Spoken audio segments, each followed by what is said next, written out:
Yun, good evening nga pala mga boss amo. So ito nga pala yung bagong release natin na motor. Microbike EXT 150. Yan mga boss. Napaka-pogi. So, unang kalikot natin dito mga boss.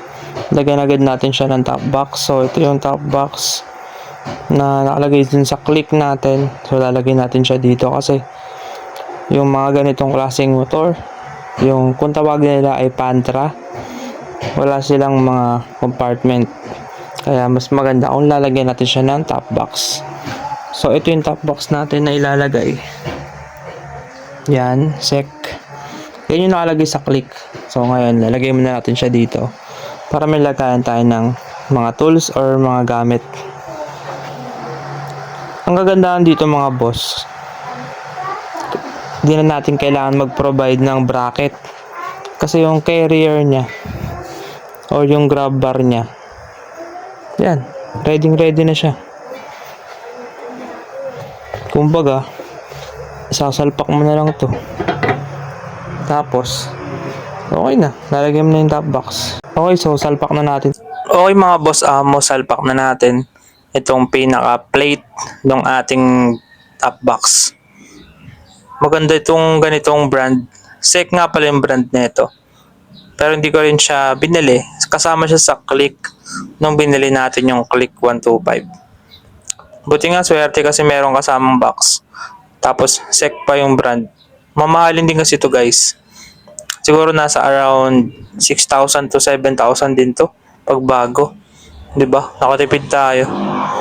Kaya sa plate pa lang niya guys, talagang matigas na. Ano, sobrang tibay niyan.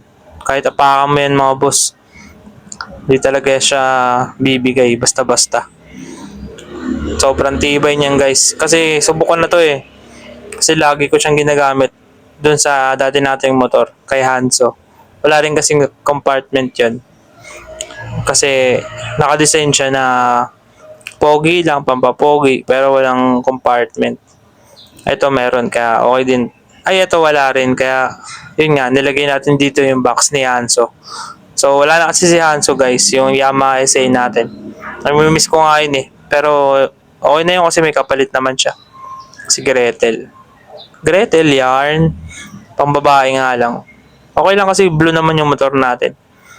Kaya bagay sa kanya yung pangalan. Yan, madali lang naman magkabit na ito mga boss amo.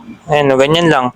Kakabit nyo lang yung mga bolts and nuts. Tapos yung pinaka-bakal dun sa ilalim.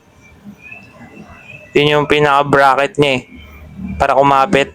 Para matibay siya. Sobrang tigas nito guys. Kahit apaka mo talaga yan. Matibay yung plate na ito. Tsaka hindi siya yung maalog. Hindi siya yung magalaw. Tulad ng mga plastic na top box. Sobrang galaw. Alright mga boss amo. So na-install na natin itong bracket ng ating box. So ngayon ipwesto na natin yung ating top box dito.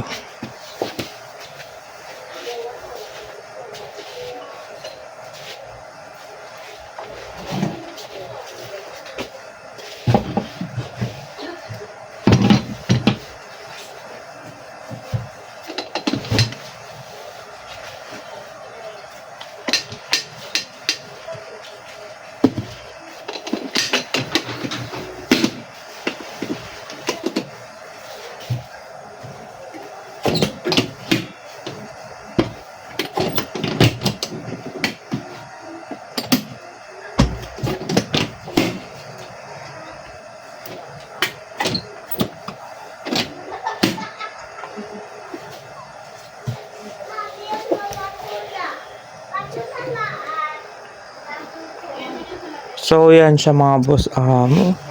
Ayos. Bagay sa motor natin. Buti na lang meron tayong extrang top box. Hirap kasi walang lagayan dito sa motor na to eh.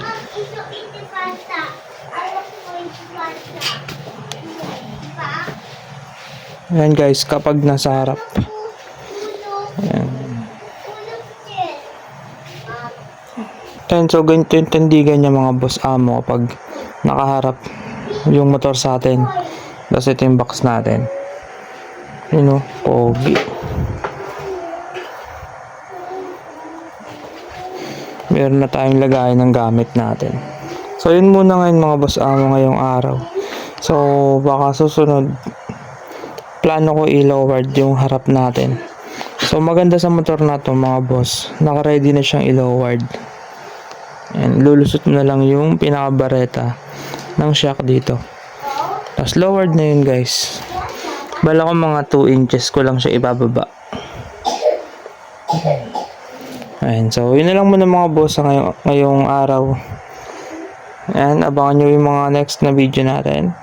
Peace out.